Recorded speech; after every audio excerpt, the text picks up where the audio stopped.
Corruption, a bunch of oil money, 6 billion invested in star players and empty stadiums. What is happening over in Saudi Arabia? Players are speaking out. It's clear as day. I don't know what more you want him to do if he picked the ball up with two hands. Is there favoritism? Is there massive investment working right now, and are they making money out of it? How is this stock proven in football? Can you just adjust it from UK market over to Saudi? Let's get into everything. The idea that these pockets are bottomless and you can take money out of them anytime you want. That's together and this what happens. They tried everything, changed the referee, but didn't matter. So how does Saudi even make its money? So it has some of the world's largest proven oil reserves and cheapest to produce oil, often $4 a barrel, thanks to massive fields and natural pressure that requires little pumping and complex tech. Most other countries like US Shell cost $35 to $50 per barrel to produce. Through the years, they can produce 9 to 10 million barrels per day of crude oil on average, with flexibility to ramp up or cut as a swing producer. In recent months, output has hovered around the 10 million BPD. It's easy to refine it into variable products like gasoline, diesel and jet fuel, so it sells at a premium. It doesn't just pump crude, it also refines it and sells it downstream products, capturing more profit along the chain. Some of the numbers the country generates is crazy. The Saudi government made over 162 billion in 2025, about 55% of the total government revenue. How much does it cost Saudi Arabia to produce 1 barrel of oil? This is an excellent question. It is very small, very little. It's probably less than $2 to produce a barrel. Saudi Arabia reportedly needs to sell oil for at least $55 a barrel to cover the cost of running the country. Fossil fuels finance 75% of its entire domestic spending budget. Saudi Arabia's wealth comes from owning the best oil franchises with enormous volume and ultra low cost and state control and huge cash flows, even in lower price environments. But as the prices fluctuate, Saudi Arabia launched the Vision 2030 to reduce oil dependence. Non-oil GDP share has grown now to 56% of the economy. Non-oil government revenues have more than doubled since 2017, and they want to continue to improve this. Most hottest take. It's gonna make a lot of people mad, but I think it's not a terrible take. Why does the whole world, especially the West, act like their money is legitimate? It's all good. It's made. They've earned the right to have it, to spend it, when most of it is stolen. But when the Saudi Arabia, when the people in the Middle East spend their oil money, oh my God, the dirty stolen, the dirty oil money. Wow, I can't believe in that. I think it's odd. I don't like the concept of it. And I think it makes the points usually mute whenever I hear. Back in 2016, the Vision 2030 was announced. Sports targeted for quality of life improvement, youth engagement, tourism, and non-oil GDP growth. The national team improves. The Saudi FIFA ranking climbs from 120 to 50 in the mid-2010s with better coaching. In 2021, the PIF actually acquired Newcastle United, the English Premier League club, the first major international football investment. Newcastle's the best team ever. Yes, sir! Everybody that's got half a brain looks at Saudi Arabia and goes, do you really want these people, with respect, a murderous regime, owning a beautiful football asset like an English football club? And really, in the cold light of day, put the money to one side? The answer should be no. But that's not the world we live in. We live in the real world. So now we're in a situation where these people do own one of our most beautiful football clubs. And we have to get on with it and understand it and make sense of it and try to find some sort of management of English football, not to lose the value of English football. Women's football growth continues in the country as well. Community leagues launched in 2020 and more registered players and coaches. Then comes the Ronaldo effect. Cristiano Ronaldo signs with Al Nassr in a record-breaking $200 million per year, including commercials, and it shocks the football world and marks the start of the Saudi spending spree. The insane perks Cristiano enjoys in Saudi Arabia. Annual pay from Al Nassr of $245 million with no income tax. Oh my God. That's slide number 1. Oh my God. A private jet on call with 5.5 million in flights per year. That's the perk number 2. Perk number 3, a 14 million luxury home in Riyadh. $55,000 for each assist he makes in a match. $110,000 for each goal he scores in a game. This is ridiculous. 16 full-time staff with drivers, chefs, security, housekeepers, and support team. $5.5 million if he finishes as league top scorer. $11 million if Al Nassr wins the Saudi Pro League. And $9 million if Al Nassr win the AFC Champions League. Sponsorship commitments of 83 million tied to his contract. Oh! Equity in Al Nassr, 15% stake, which is about $45 million. Total pay for his 2-year contract is valued at $658 million, over $500 million. And that's what you get for being the best in the world. More star signings followed underneath that as well. Karim Benzema joined the club, Neymar joined the club, N'Golo Kante, and numerous players were going to get that Saudi untaxed money. The Saudi Pro League actually has an average annual salary for first team players of around 4.3 to 5.3 million pounds based on reported first team wage pools. This is a higher average of any major league in the world, beating the Premier League and La Liga. This is heavily skewed by superstars. A typical solid international player, not elite, might earn 10 to 25 million per year. Saudi and local players earn significantly less than imported stars, often in the hundreds of thousands to low millions of euros annually, depending on the club and experience.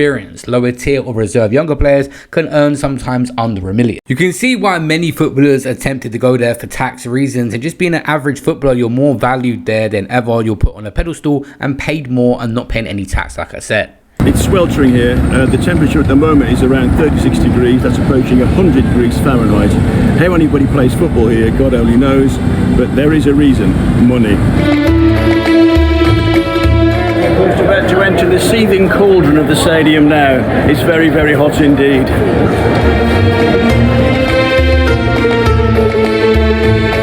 It's a strange experience because we're now in a ground that's probably the size of a League Two ground. With a few minutes to go to kick off, it's nowhere near full. You can see here, it's 35 degrees, it's about 60% humidity. It's a far, far cry from the English leagues that some of these players have been in.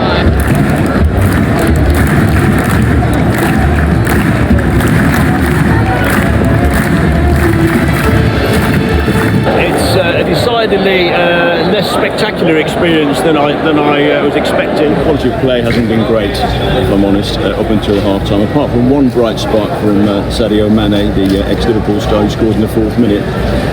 But even before half-time, the temperatures were such that players, including Jordan Henderson, who once captained England and has played for £700,000 a month here, was visibly wilting long before the half-time whistle. But regardless of the conditions out there and their lack of good attendances, although there is some at the big games, money talks and ends up persuading all of these players. We saying like Saudi League shout you 600 bags a week. You said, are you there? Be real, before I signed for Ajax, I had an offer from Saudi. So I don't. Yeah, and I didn't sleep for 5 days. See the combos me and God. My God will never fail me, you know. Hello, hey, See the loose. It's different though. When you hear interest is one thing. When you see it in paper, writing, you start feeling things in your body. Your elbows start itching. Everything starts itching. Bro, I didn't sleep for 5 days. I was telling my girl that we were sitting in bed breaking it down. Hey, chat. Yo. Hey, I don't know if you man have had this before, like you're about to get a certain amount of money, yeah, but you haven't got it yet, but you're spending it. And revenues and global broadcaster deals surge and reaches 180 countries. The Saudi national team shocks at the 2022 World Cup in Qatar. They got a 2-1 win over the eventual champions Argentina in the group stage. And their national team was also qualified for the 2026 World Cup. It's only their 7th appearance. First signs of player unhappiness emerge when Jordan Henderson leaves quickly after arriving. He decides to go back to Ajax. Jordan Henderson, the England midfielder, recently left Saudi Arabian side Al Ettifaq and joined Dutch club Ajax. So far, so normal. Not quite. Henderson had been at Al Ettifaq for just 6 months after leaving Liverpool, where he played for 12 years. His move to Saudi Arabia was hugely controversial, not because he was getting paid a reported £350,000 a week, but because he'd become known as an ally of the LGBTQ community. His move to Saudi Arabia, a country where homosexuality can be punishable by death, saw him burn bridges within the football community. The actual football played in the Saudi Pro League is a significant drop in standard compared to the Premier League, and Henderson struggled to settle. But it gets worse for Henderson. That £350,000 a week contract I mentioned, he might not see a penny of it due to UK tax laws. Henderson is the first high-profile player to turn his back on the Saudi Pro League, but he's unlikely to be the last. Some other star players like Karim Benzema and Roberto Firmino are also reportedly looking to leave. So where does this leave Saudi Arabian football? They may not be too fast, as last October they were confirmed as the sole bidder for the 2034 World Cup, a far bigger prize than having Jordan Henderson play in their country. But other players like Benzema deny any rumours around lifestyle management and competitive imbalance. The big four PIF clubs dominate, but the attendance stays modest despite stars. Some matches under 1,000 fans, and Ronaldo boosts his own games by 15 to 20%, but league-wide averages hover around 8 to 9k. It proved to be a humiliating weekend for Steven Gerrard and Jordan Henderson's Al Ettifaq. They suffered a 1-0 defeat against Al Riyadh in front of, wait hear this, what sort of crowd do you think they get, Ali? 12,000. They got beat 1-0 in front of fewer than 700 supporters. You're winding me up. I'm not winding you up. There was less than 700 there. I know I'm going to ask a silly question here. Was that a home game then? Yeah, home game. Oh. Can you believe it? Less than 700 supporters. That's unbelievable. 700 in the state. I mean, you wouldn't even know the name in the stadium then. That's incredible. Shocking, isn't it? It really is. It's poor. In comparison, there was more supporters at Clitheroe 2-1 victory over Newcastle Town in the 8th tier of English football on Saturday. Almost double. Wow. We're at Marines win against Lancaster in the division above. Well, 2,122 fans were in attendance for that National League North clash between Hereford and Curzon Ashton. At the weekend, I'm going to check, 22,000. Wow. We're at Bradford versus Wrexham. Ronaldo becomes the face of the league actually suggests that it's more competitive than the French league. The level right now, to be honest, I think the Saudi league is not worse than French league, to be in my opinion. In French league, I think you have 2-3 teams with a good level. In Saudi now, I think it's a more competitive. They can say whatever they want, it's just my opinion, and I played there 1 year, so I know what I'm talking about. But I think right now we are better than French league, so we still improve. The new Ministry of Sport regulations come into force when clubs adopt a frugal and financially sustainable model. After 1.1 billion spent since 2023, they shift away from mega signage towards younger talent and homegrown rules. Neymar leaves Saudi after injury issues, returns to Santos, and attendance for 2024 to 2025 season shows a stagnation. Smaller clubs even hit with record lows of 100 fans at a game. During the January and summer 2025 transfer windows, there were more exits in quiet period. The focus turns to youth, cheaper signings and young Brazilians. All prices decline the strategic pivotal growth towards the 2034 World Cup infrastructure, and they accelerate a scaling back of their sports spending. In February 2026, there was a Ronaldo strike. CR7 sits out of 2 to 3 games in protest after Al Nassr's lack of big signings, perceived favouritism towards other PIF clubs, Benzema's free transfer to another club, and the management. He's flexing his muscles because he's in a position where they've made him a king, they've empowered him, they've emboldened him, and so now he's having a little turn about something that he doesn't agree with, and they brought it upon themselves. So I feel no empathy for them. Didn't get away with this at United, did he? He got put in his box at United. That's right. Irrespective of how big a superstar he thought he was sat crying like a little child on Piers Morgan's show because he couldn't cope with the fact that people weren't wiping his backside and telling him how wonderful he is. He was brought over to Saudi as a superstar with a particular purpose in mind, and I would wager to you they probably told him a whole raft of things that perhaps they're not doing in line with the letter of what they agreed. Do I like it? No, I don't like it. He returns after demands are met, salaries, influence addressed, and renews until 2027 with a massive contract. As of right now, the season continues with a title race, spending remains low-key, more youth rules and squad limits. Attendance issues persist. The PIF are prioritising the 2034 World Cup legacy over endless star signings. TV broadcaster reach is strong in 180 countries, but domestic live crowds are still struggling. It was a great experience, my first time in Saudi. first time in Riyadh, and my first time at a Al Nassr game. I loved it, and watching the GOAT Cristiano do his thing was brilliant. With Saudi here, we're hosting the World Cup in 10 years exactly. Are you looking forward to see it? If I live that long. Yeah, you will. No, I think it's very... We say inshallah in Arabic. Yeah, look, I think it's brilliant for Saudi Arabia. I was at the Qatar World Cup for a week. I thought it was terrific. And it showed that Middle East and football is massively on the world map now. So I'm actually very excited about the World Cup coming here. I think it'll be amazing. No, we'll meet here in 10 years. Yeah, and Cristiano will still be playing, don't you worry. Well, I think He'll only be 50. So just recently in April, there's been rumours of corruption. The team that Ivan Toney plays for drew 1-1. Ivan Toney scored his 27th goal of the season, but his team also had 3 big penalty appeals that were turned down. 2 were checked by VAR and 1 was not even reviewed, including a late handball in stoppage time. During the game, players including Toney complained to the 4th officials. Toney later claimed that the 4th official told them to focus on the Asian Champions League, the AFC, instead of fighting for the Saudi League title. Big talking point was the 2 penalties. It's clear as day. I don't know what more you want him to do. If he picked the ball up with 2 hands, you're gonna give penalty then or not? But I think when we try to talk to the referee, and then he just tell us to focus on the AFC. How can the referee say this? We're talking about now. He say focus on the AFC. But I mean, if you want me to go deeper, I can go deeper, but it might get me in trouble. But I'm a man that says it how it is, and yeah, I think it's clear talking points which the referee, his mind's elsewhere. الحكم قال هذا الكلام؟ الحكم الرابع بعد المباراة قال هذا النص؟ During the checking this, he said just focus on the AFC. اللحظة اللي كنا نطالب إنه يشيك ويرجع للفار وشيك. He said his earpiece is recording, so I hope he picked this up.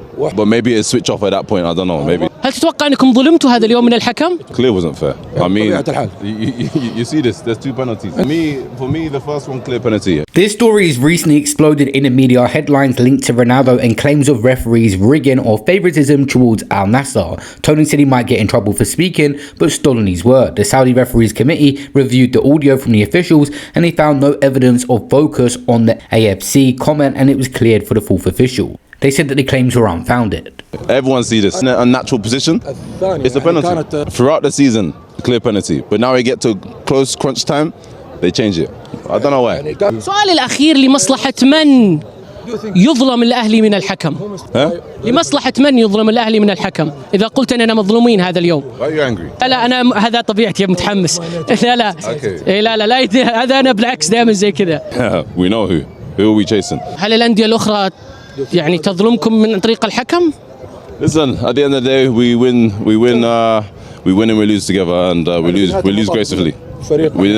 We don't get too low with the lows and we don't get too high with the highs, but we move on, we do what we can do, and hopefully we get some decisions and some fair ones and the right ones. سؤالي الأخير سوري معلش توني، هل ما زال للأهلي أمل في الدوري؟ Of course, if we have good referees and we play how we normally play and decisions go our way, we have a good chance. But when it's like this, it's always going to be tough. But we can just concentrate on ourselves and who knows what. دائما نقابله وهو سعيد وكنا نفرح معه في حال فوز الأهلي. اليوم ممكن كانت أسئلتي مشدودة لأنه هو مشدود، فلا أنا بالعكس. I'm never nervous. I lose happy and I win happy. You know, same. No problem. It's within here. And eventually this footage has been leaked where you can clearly hear that Toney was telling the truth. So is there some corruption now where Al Nassr are favoured to win the league and they have to focus on winning the cup and it's controlled?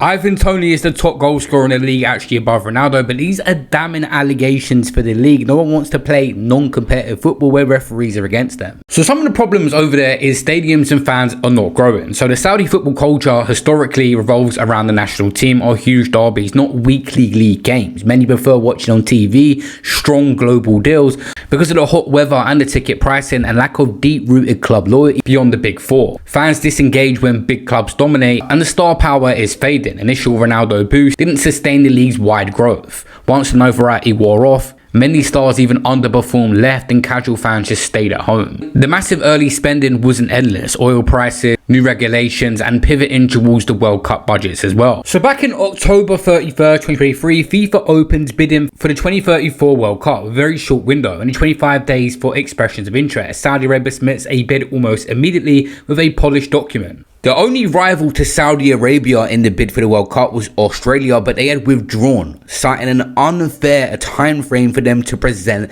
their presentation to represent the World Cup. Many people gave them backlash and said the FIFA president has rigged it towards Saudi Arabia. Are you cool with it? How could I be cool with FIFA doing what they've always done? Greed, corruption. I mean, it's not even a fair bidding process. You realize we called this. You realize, I mean, it's not even we called it. It's just so obvious. We said when it was announced that it would be Argentina, Uruguay, Paraguay, Spain, Morocco, and Portugal, that this would happen.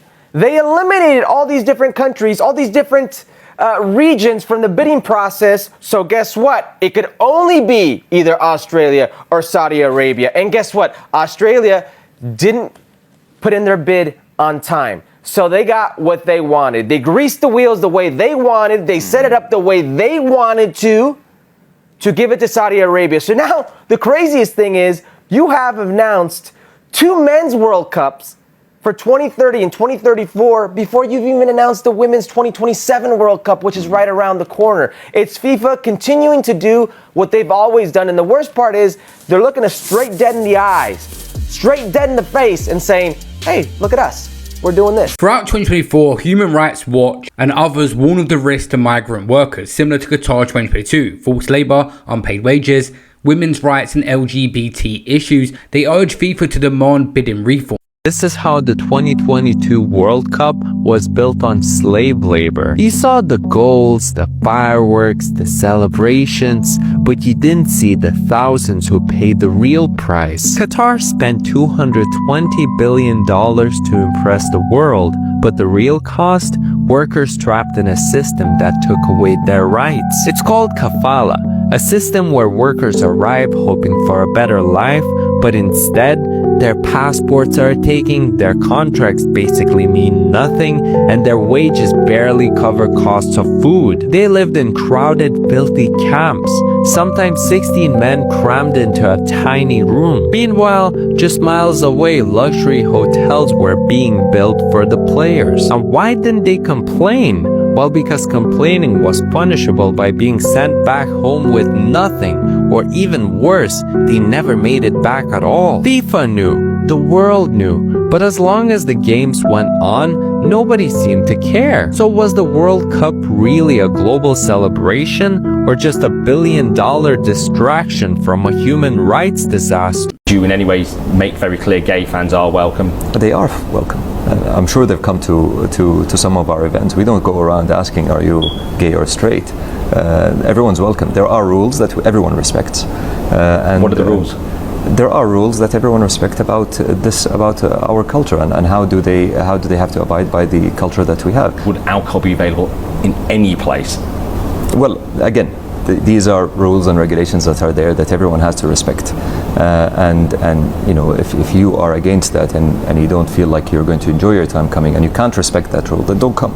It's as simple as that. But don't hinder the competitions that are there and the positive that comes out of that. Would it be Islamophobic for a sporting body to impose regulations saying you have to serve alcohol at your tournament if you are to be awarded the rights? Well, I think yes, because you know the World Cup is for everyone, and we live in different parts of the world. What is accepted in our part of the world will not, you know, some of the things will not be accepted in the East, and some of them will not be accepted in the West. It's been said by rights groups actually that your human rights abuses makes you unsuitable to host sporting events. I'm not saying that we're perfect, and nobody is. There's a lot of issues around the world, but are we working towards a better future for everyone? Yes, we are doing that, and there are commitments and there are steps that have been taken that showcase that. Saudi releases its bid book. It gets called whitewashing of human rights issues. No real commitments to reform. the exploitative labour system or improve freedom. FIFA publishes its evaluation report, giving Saudi the highest score in history, 4.2 out of 5, including higher marks for non-existent stadiums and medium risk on human rights. This sparked outrage from campaigners. And one of the biggest concerns from football fans as well is that they cannot have a drink. After you leave, you're welcome to, but at the moment we don't have alcohol inside. When you say, you mean you have to go to a hotel? No. There's no alcohol at all. So there's no alcohol. So the entire experience of the Saudi World Cup, from the moment you get off the plane, in your hotel, in the stadium, in the restaurants, in the coffee shops, will be alcohol free. Rather like our weather, it's a dry country. Is that welcoming? No, it's, everyone has their own culture. And we're happy to accommodate people within the boundaries of our culture, but we don't want to change our culture for someone else. Okay. Really, you can't live without a drink? Saudi Arabia is planning on building 15 stadiums for the World Cup, 11 new builds, 4 major renovations and expansions. The estimated total for 15 stadiums is budgeted between 15 and 30 billion USD. So this is where their money will be going over the next 8 years or so. There's a bunch of different high-end stadiums that are going to cost around 3 to 4 billion and the rest costing $1 billion each. Planned 2034 World Cup Stadium. It is very ambitious, being built 350 metres above the ground. But many now believe this will be the football stadium in Neom. If you think it's implausible, a stadium built at the top of a skyscraper, that's because it is. Sky News contacted World Cup organisers and they confirmed to us it is fake, but the design has still gone viral online. We found a version posted 2 weeks ago on Instagram. It didn't claim to be in Saudi, but other credible media outlets around the world have seemingly picked up these images and said it will be in Neom. Now it is becoming increasingly hard for media to trust what's spreading online, especially as AI images become increasingly convincing and plausible. Maybe for some it can seem hard to also contact World Cup organisers in Saudi for comment, but we did get through to them. We also sent an email to the address on an Instagram account that has more than 20 million views saying that this is a Saudi stadium. We received no reply. Maybe this is why so many seem to struggle separating what's real and what isn't, because this is the real plan for Neom. A stadium access from multiple levels of the line, a 170-kilometre linear city designed to have no cars or streets, where everyone is meant to be 5 minutes from everything. It really is ambitious. The problem is the main teams are dominating, and another thing, bringing in all these players for big money has created a lot of competition and many different stars over there, but also it's neglected the home growth talent, which is the whole point to boost their economy, what they want to do here. If you were a 21-year-old, would you rather play in Saudi Arabia for 7 years at 300 grand a week, or in the Premier League for 7 years at 30 grand a week? If you asked me this before, I would have told you Premier League all day. But as you've seen with football, they could get rid of you as quickly as anything. You're replaced. You're sat on the because if I'm guaranteed playing week in, week out, I would take the Prem contract. But if not, if that's not the case, and you're saying, nah, yes, I'm going to Saudi, bro. The thing is, though, that 30k is not 30k, whereas the 300k is, that's what you're taking over. Don't try and justify it. I picked Saudi. I'll be real with you. Short career. Like, it's no guarantees for what you do after. A lot of people don't know what to do after. Yeah, it's peas as well, isn't it? So, yeah, bro, start learning Arabic. Yeah, I think I'm the only one that said Prem. Nah, no, but you changed your tune a bit, didn't you? When I heard the tune of 1.2 a week, it's generational.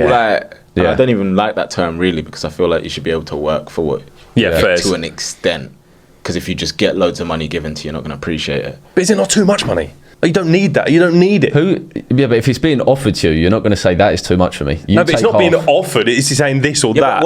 Say you're playing in the Prem and you're playing for, I don't know, like Wolves. Yeah, probably 30k a week or whatever, and boom, tackle comes in from let's say, who's reckless in the Prem with tackles? Granit Xhaka. Yeah. Granit Xhaka comes in. You said something to me. He said, "Yeah, I'm going to leave one on you."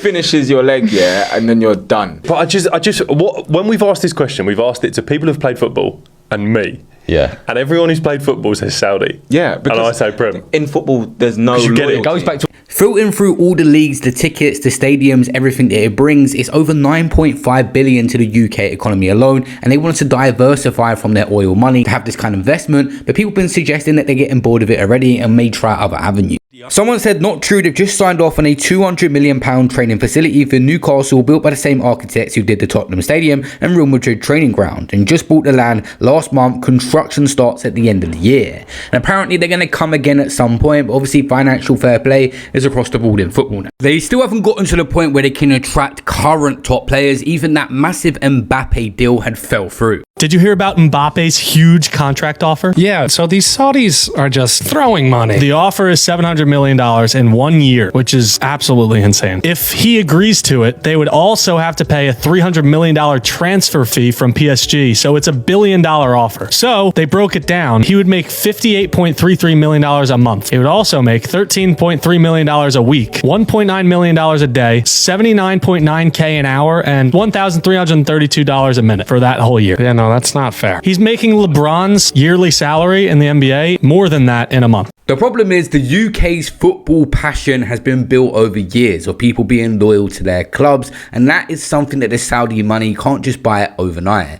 And the UK fans have been brought through their families that also supported clubs, and this is generations and generations of people supporting teams. Will Saudi adapt and get more fans going to their game and have the storylines that we have over here one day? It will be a very hard thing to replicate the UK football culture. Well, hoping drops points. Don't worry about us anymore. The main thing that is concerning over there is the corruption. Football has to be an even game. Already is kind of unfair if you support a smaller club, and we see these big owners with ridiculous amounts of money come in and make it uneven. But if there is corruption through referees, that takes away the passion even more out of the game. So let's see where the Saudi League is over the next 5-10 years. If people want to play competitive football, will they still go there, or is there concerns about corruption?